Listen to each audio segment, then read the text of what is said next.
now introduce our very special hosts of the webinar, Matt Vecchio and Stefanie Cadu. Matt is the owner of Liana Services, Retirement Home Search and Transition Support. He is a certified professional consultant on aging. He is the blogger and regular contributor to the suburban newspaper as the Seniors and Aging Specialist. He is also the host of a weekly radio show called The Life Unrehearsed on CJAD 800 in Montreal. Stefanie is a certified real estate broker with Royal LePage. Her specialty is seniors in transition. Stefanie works closely with families throughout the process of downsizing, moving, and maximizing the value and sale of the family home through staging, targeting marketing to potential buyers, and providing support and guidance to elderly parents and their adult children. I will now allow Matt and Stefanie to begin their presentation. Well, thank you very much, Kira. Thank you, everyone. Hello, everyone. Glad you could join us. So we're going to do a little fixing up. I'm going to do the presentation for the first part. Stefanie will join us on the second half. So I'm going to put in a little microphone. Hear me a little better now. So welcome, and we're able to see the participants here. And Ken, I liked your comment from Lethbridge, already snowing and cold. So we feel for you in Lethbridge. Today's presentation, if you're on with us, you know, the title is When Caregiving Becomes Too Much, Seniors in Transition. So you may be at different phases of the caregiving stage. Some may have, you may be the caregiver for someone at your own home. You may have a loved one that are living in their own home or condo, and we're going to try to capture all of that and try to provide a little bit of education, a little bit of hope. We know it's difficult and challenging, and so what we've got right here, I'll give you a little agenda. We're going to give a little description about our aging population and the aging process. We're going to get into some warning signs that some of you are already aware of. We'll talk a fair amount about the senior living industry. What are your options in the public system, in the private system? Give you an idea of what will it cost. Talk about the search process, some pitfalls to avoid, and then I'll throw it over to Stefanie at that point. We get a lot of families where the first part is, okay, where do we do? What are our options in terms of senior living? Then, once that's done, a lot of families ask us, okay, now we actually need to move. And sometimes that process is even more stressful and emotional, and you're working and you're trying to take care of everything. So Stefanie will be talking about some downsizing tips and how to maximize the value of your home or your mom's home. And then at the end, we've got some questions and answers. Okay, you've probably seen the demographics and all the stats, but it's really the next 20 years that's going to see the fastest growth of our population. That's 65 and over. You might have heard that for the first time in Canadian history, there are more people over 65 years old than under 16 years old. And that's an amazing stat because it just goes to show the boomers are getting older, and as a result, services and the caregiver's role becomes even more important. This is an interesting stat. Just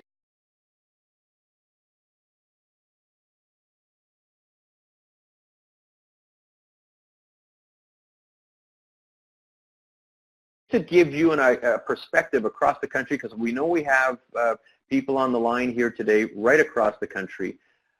This stat shows those that are living in private retirement residences that are 75 and older. And you'll see one big bar there in Quebec. It's about 18% of the population are in private residences. The Canadian average is around 8 to 9%. And Ontario is about 4%. And there's a bunch of reasons. We won't get into all the details. A lot of it has to do with cost. Quebec is probably the least expensive for senior living. And government also subsidizes in Quebec. But a big part of it is cultural as well. The Quebec mentality with a lot of the population is that this is a natural next step for them is to go into retirement residences. And it's not so much that type of attitude in the rest of the country. sandwich generation. And maybe just to repeat, we've got a public question and answer box on the left side for everyone, and we're going to get to Q&A at the end of the presentation. There's also a private box if you want to do one that is not available to the public and you want to do one-on-one with Stefanie or myself in terms of Q&A. But you see this slide here, sandwich generation. I think a lot of the people listening today are part of the sandwich generation.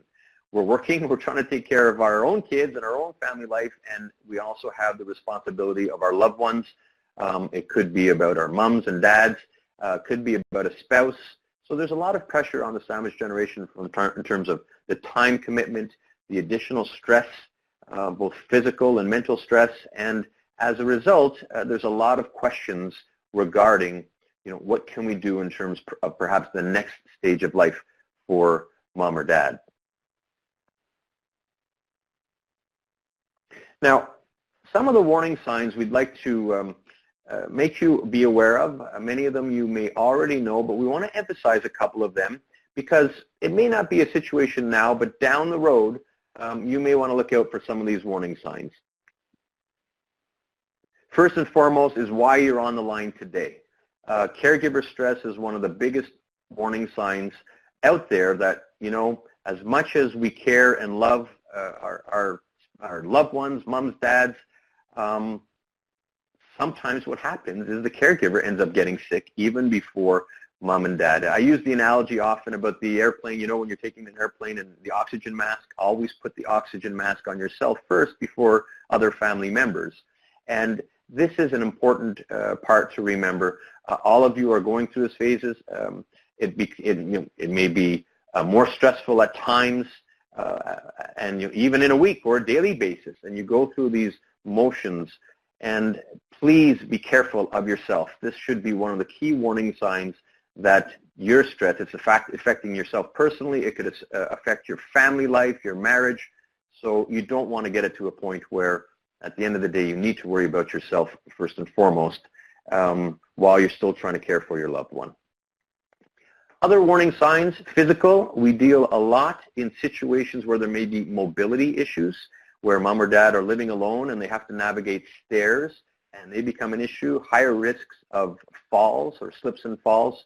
So as physical mobility declines, this is a significant warning sign to look out for. Most senior, in fact, all senior living residences, stairs are eliminated. We're only talking elevators, which helps out immensely when it comes to that.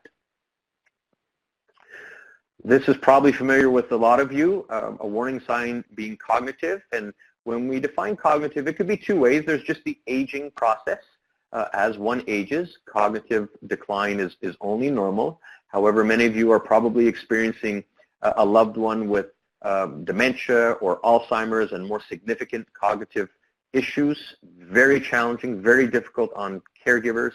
And within time, for those of you that are experiencing it, you will see with Alzheimer's and dementia, it will decline and get more difficult over time. The challenge, as we all know, how quickly will it decline? We really do not know. Doctors can't even tell you, and some will have quicker decline than others, but obviously cognitive issues are a major warning sign. Continuing along, safety and security, we talked about slips and falls, particularly in situations where mom or dad are living alone. They're used to what their house is for years and years and years, and there are little things from mats, no grab bars on bathtubs, a whole bunch of areas in the house that I'm sure many of you have had to go through and try to remove any potential risks in there. Loneliness, this is one that doesn't get talked about too often, but in fact, this is one of the more difficult and one of the worst ones. It's proven, the studies have shown that loneliness will lead to a faster rate of depression and even premature death. And I think a lot of us may be in the situation where we have only one parent, maybe the other parent has passed away. Loneliness is very, very difficult on the individual, and this should be a warning sign that we need to look out for. So what do we do?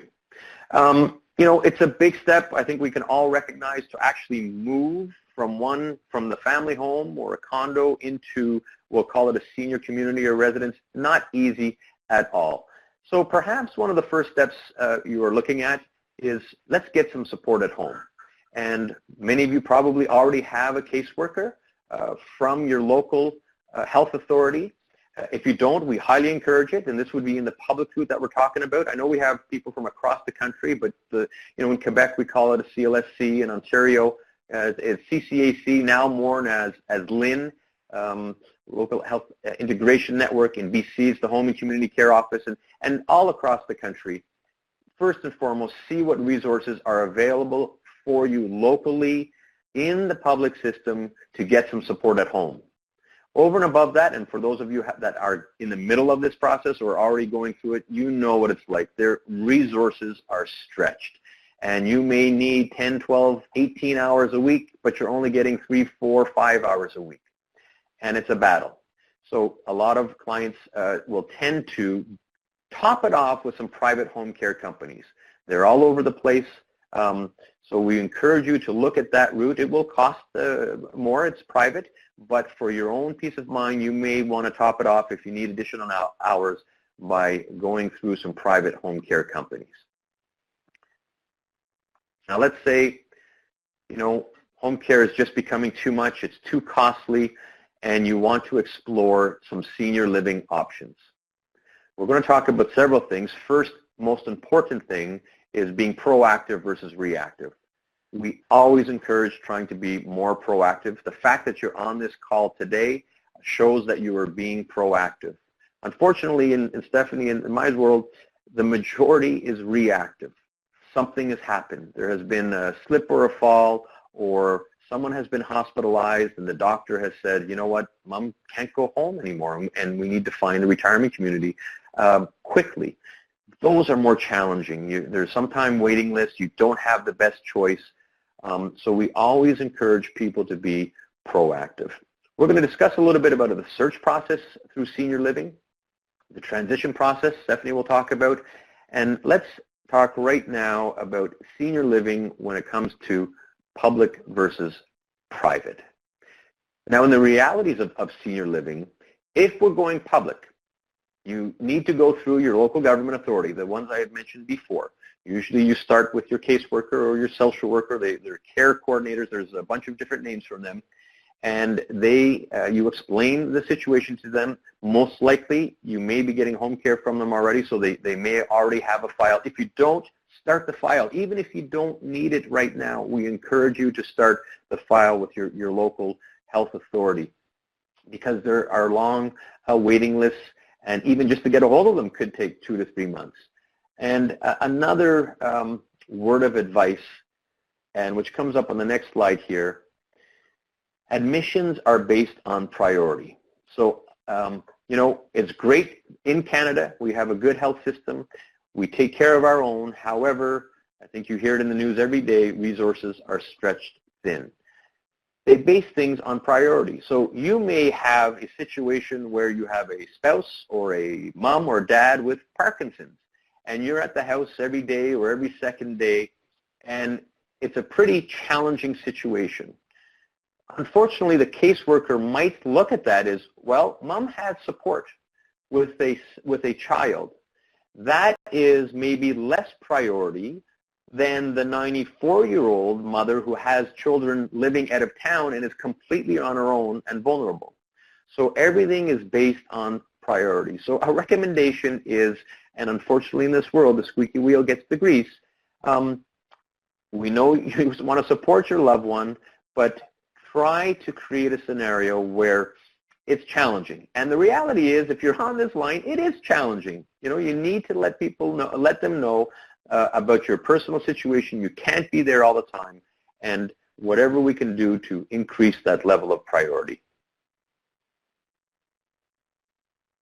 Long waiting lists. This varies across the country. Just locally here, I'm calling, by the way, from Montreal. In the west part of Montreal, the average waiting list to get into long-term care is between 2 and 3 years.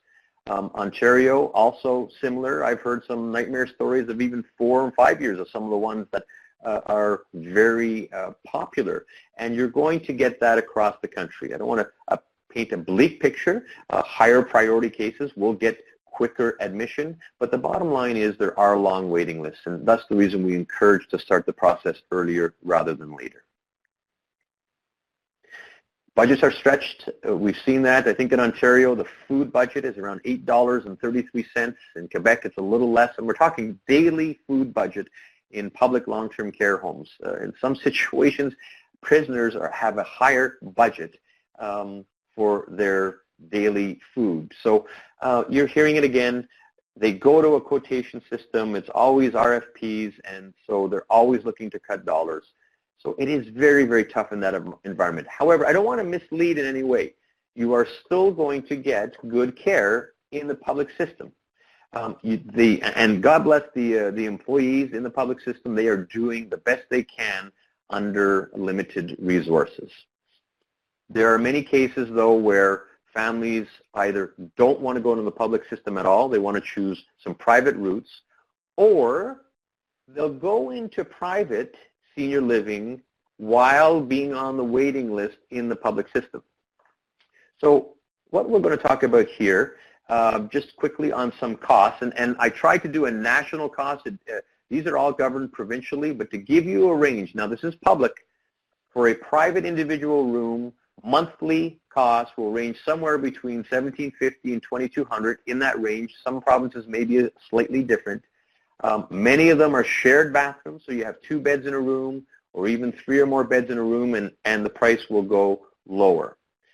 In most cases, if mom or dad or whoever's going into that long-term care retirement, we try not to use the word facility, it's long-term care residence or community or home. If your income cannot pay for those monthly rates, most provinces have the ability to work with you where there's simply your monthly rent would be the equivalent of whatever income is coming in. Okay? Little side note, if there happens to be a lot of income still coming in for mom or dad that are going into, or grandparents that are going into long-term care, it might be time for a little bit of an early inheritance where you can divest yourself of some of those assets to family to lower your total income and asset base, because the government will be looking at it. And if you've got the assets, then they're going to say you could pay full pop for that. Okay, a little suggestion for the public system. Now, if we want to explore some private options, this is pretty well what we do every day in our world. To do an actual search, from the time you say, you know what, I want to start looking, to the time there's a lease signing, the average is about 130 hours. And we talked about sandwich generation before, very time consuming, particularly if you're working full time. So you're taking half days off here or there, or you're on the internet at home or even at the office. So it is time consuming. Very often it's the first time experience. You're probably only going to have to go through this once or twice in your life, unless you do it for, you know, your aunts and uncles and cousins as well. There's a lot of questions. You know, do we go into independent living or assisted living or memory care? A lot of the people listening today are probably more assisted living or memory care, sometimes a gray area where you might fit into both. And part of our job in the search process is, let's not just look what's appropriate for today, but let's make sure we look for what's appropriate in 2 or 3 years down the road, because we don't want to start moving 2, 3, 4, 5 times. Let's try to find the right place that could handle higher levels of care down the road.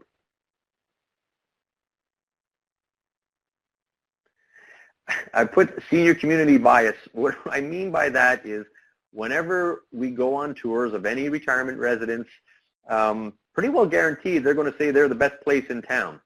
And you know, that's what they're supposed to do. They're all in sales and marketing. All of them, many of them are very, very good.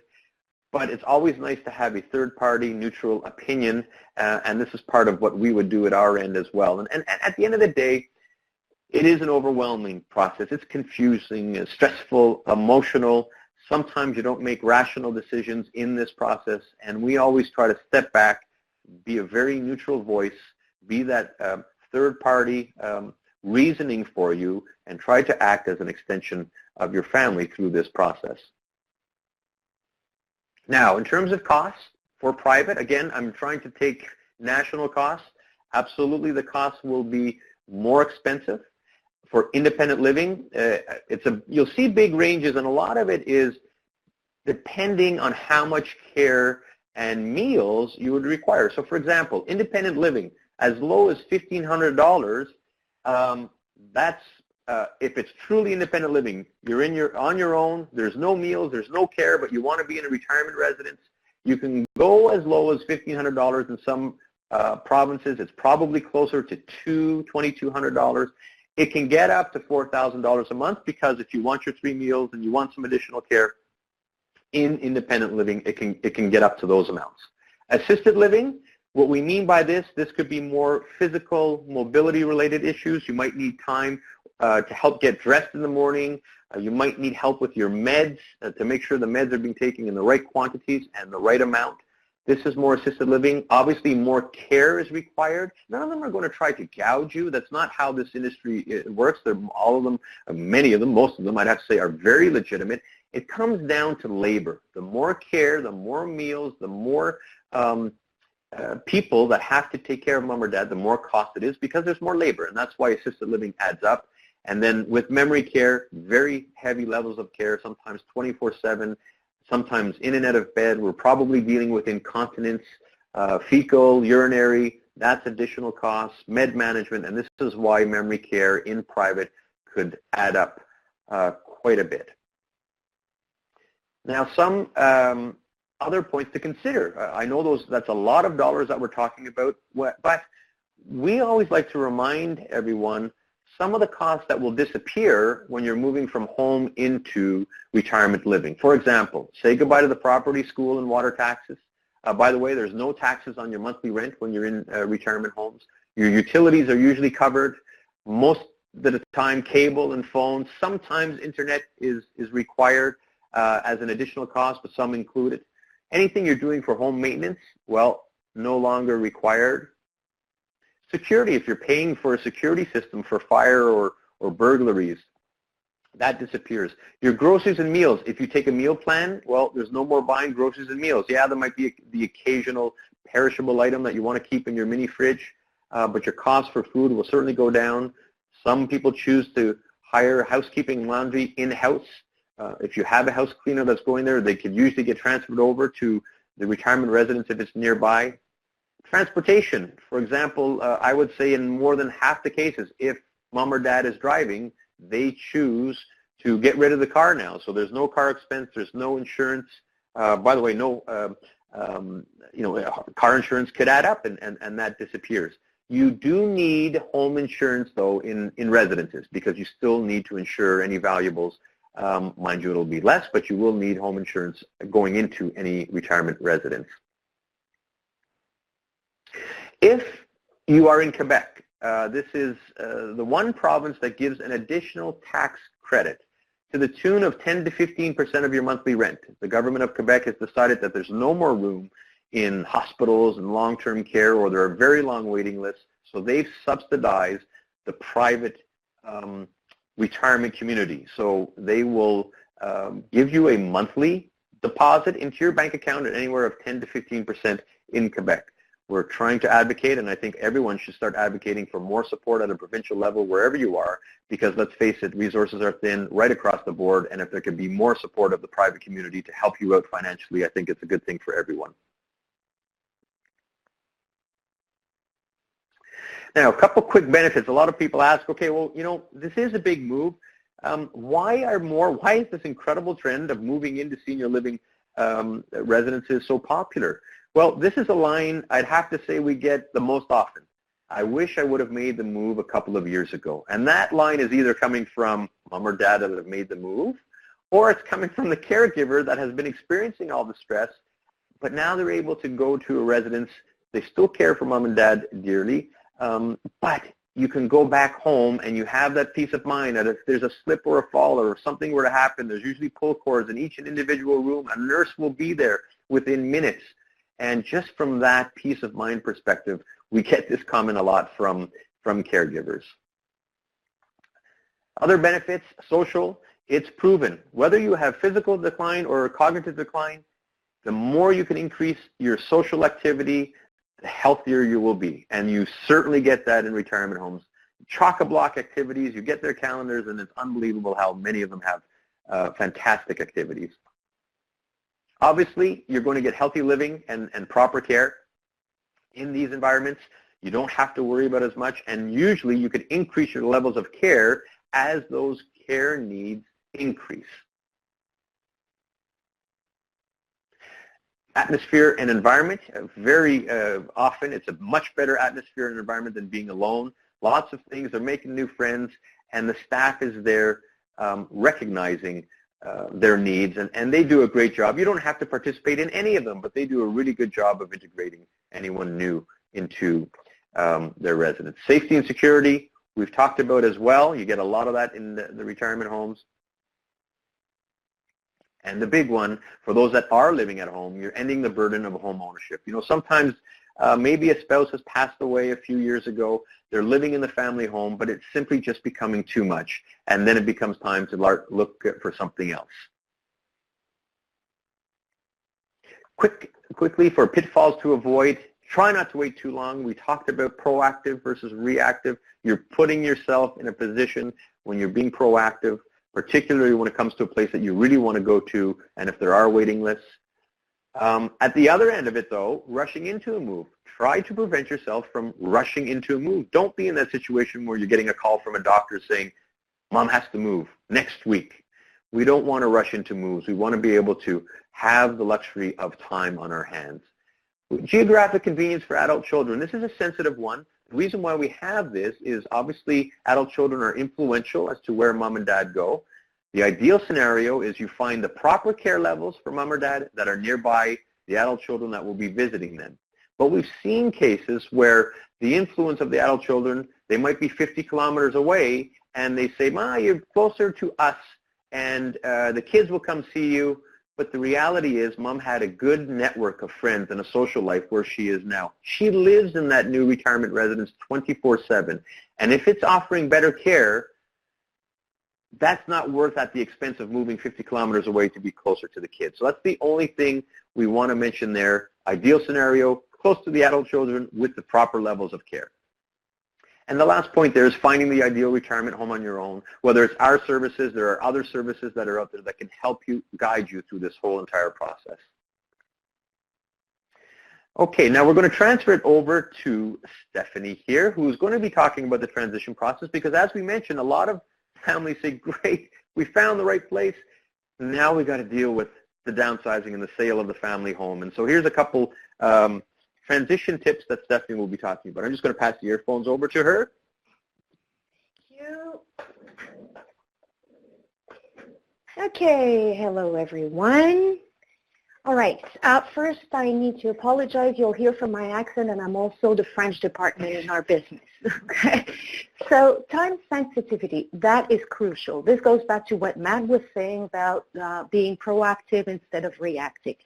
Because in real estate, the sooner you need to sell your house, the least money you're going to get it. You're going to get for. So if you give yourself a window of time to get the house ready and to get the price, well, that's going to be to your benefit.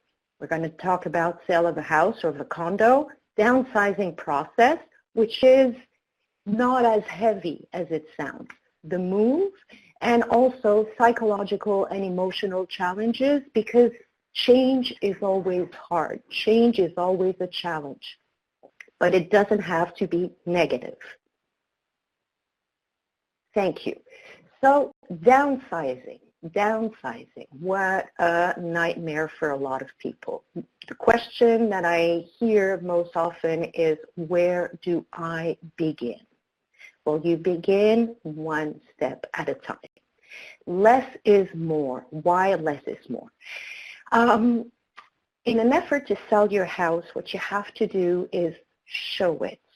And sometimes someone has been in the house for 50 years and therefore accumulated a lot of personal belongings. Unfortunately, when a potential buyer walks into a property, naturally his eyes are going to be attracted to your belongings, to your decor, which is why it is crucial to declutter. Now, that's not an expression that I like because our belongings are not clutter. We all chose them with our heart. However, to a buyer, you could have the most beautiful carpets imported from Pakistan.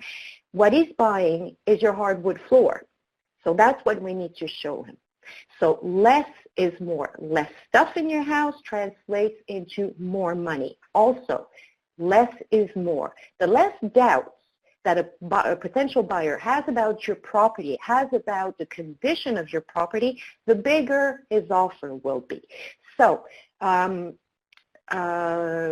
instance, the roofing, plumbing, mechanical parts in your house, everything has to be in order to avoid questioning from the buyers, because that will translate into higher offers. Start early. Start early. That is key. If you plan on moving in 2 years from now, start downsizing now. Don't wait till the last minute. It will be overwhelming. And let's face it, what you haven't used in the last 20 years, you don't need today. The 6 months rule. Now that's a very good rule. Although we must pay attention to our seasonal weather here in Canada, because obviously if you plan on moving next year, well then you know that there's going to be a summer coming, so don't get rid of your summer things yet. However, if there is something you haven't used in your house in 6 months, for instance, bedding, dishes, arts and crafts supplies, anything that you don't use regularly on a daily or weekly basis, think about letting it go. One room at a time, please. Otherwise, it's so overwhelming and your place turns into a mess. So we all have bedrooms that we don't use, or occasionally for visitors. Start there. Basically, start there. Start with what you don't use regularly. Open those closets. Go into the storage room and proceed with different piles. Yes, I'm keeping. Maybe I'm not sure. And no, that's got to go. And the no that's got to go, don't wait for it to accumulate. Let it go right away. Let it go is very easy to say. Packing is very easy to do. I'm sorry. Okay, thank you. But where does it go? So there are different channels that you can use. For anything that's valuable and that's been in the family for a long time, well, you may want to keep it in your family. So speak to your kids, speak to your siblings, speak to your cousins, and they will most likely be very happy to keep it in the family. Now, if you have antiques, estate sales can be organized. We work with specialists to appraise your belongings and know which channels to use. Garage sales are also a very good way to let go of certain things. And it's not a price issue. Garage sale, you're not going to make money there. However, it can be a lot of fun to organize. You can organize one with your neighbors, so it becomes a street event and it becomes a big party. So it's also an opportunity to socialize. Donations. There's plenty of people in need out there, whether it's immigration programs, whether it's women's shelters. There are many, many people looking to supply a home for someone in need. And then what doesn't move, discard it. Just let it go. Discard it. If it's worth nothing, if you don't use it, if nobody wants it, garbage. Maximizing the value of your house. Now, downsizing is a very important process to maximize the value of your house. Once you've downsized, clean. Clean is key. It makes a huge difference in the perception of a potential buyer. Then there's neutralize. And by neutralize, I mean we need to allow a potential buyer to picture his furniture and his belongings in your house. Therefore, the family pictures have to go because it's going to be their future house. Colors. The more neutral, the better, simply because people have a way to decorate themselves. Your taste may not be the taste of the potential buyer, and don't forget that neutral colors always make a house look bigger and brighter. Then there's repair. Now that is a question I hear all the time. Stefanie, should I renovate to get more money out of my house? Absolutely not. You renovate if you're going to enjoy your renovation for at least 5 years. Because renovating a kitchen in order to put your house on the market right away, let's say you put $25,000 in your kitchen and you list it. Who tells you that that's the kitchen that the potential buyer wanted? So what he's going to do is say, oh, I need to renovate the kitchen. And he's going to take off $25,000 from his offer. So you end up with a loss. What is important, is the maintenance of your house. If the roof has to be done, do it. Because maintenance prevents devaluation of your property. So whatever has to be fixed, if you have foundation cracks, fix them. If you have a leak, fix it. If you have a leaking faucet, if you have problems with electrical problems, if you're water heater, the water heater is good for 10 years. Look at the label on your water heater. If it's past 10 years or very close, you know what? It could be worth getting a new one, because those are all red flags to buyers. And when a buyer sees something, even though he knows that the repair or the exchange cost may be $1,000, he's going to take at least 5 times that amount off of his offer. Then there is curb appeal. The goal is to, when they park their car in your driveway, they go, wow. So you don't have to decorate and have a super fancy garden, but keep it clean. Have your lawn mowed. Have the leaves raked. If it's snowing, make sure the driveway is clear. That is always a very welcoming feature. And then to appeal to potential buyers, you have to work on their 5 senses. So there's the sight. It's clean, it's clear, it's bright. Open the curtains, let the sun shine in. There's the smell. Now that is the strongest smell, and that is definitely a deal breaker. It must smell nice when people walk in. So open the windows 5 minutes before a visit. Bake cookies, light up a candle.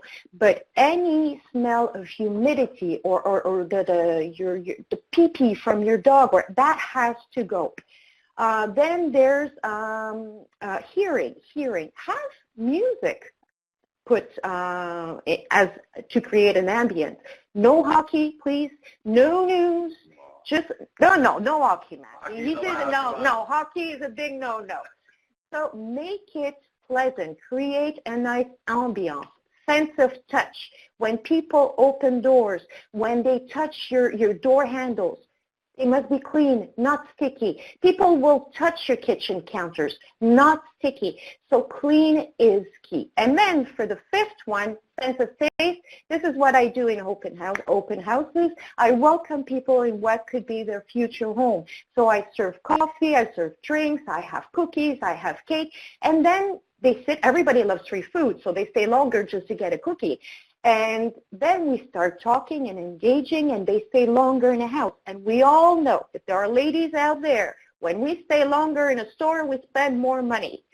So if they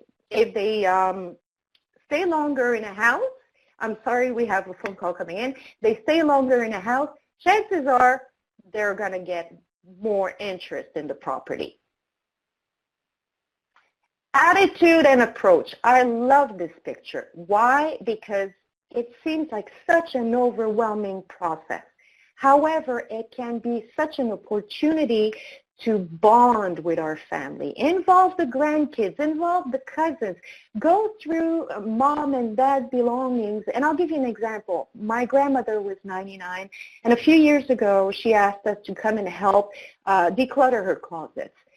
My sister and I went, and we ended up finding a massive box of old black and white pictures of my grandparents when they were back in Europe during the war. I saw pictures of my dad in New York City coming off the boat at Ellis Island, and that allowed us to learn where we came from, get back to our roots. And those are not conversations you usually have around dinner table. So it was a tremendous opportunity to see Mani, my grandmother, not as a 99-year-old anymore, but who she was when she was young. And she was quite a lady. And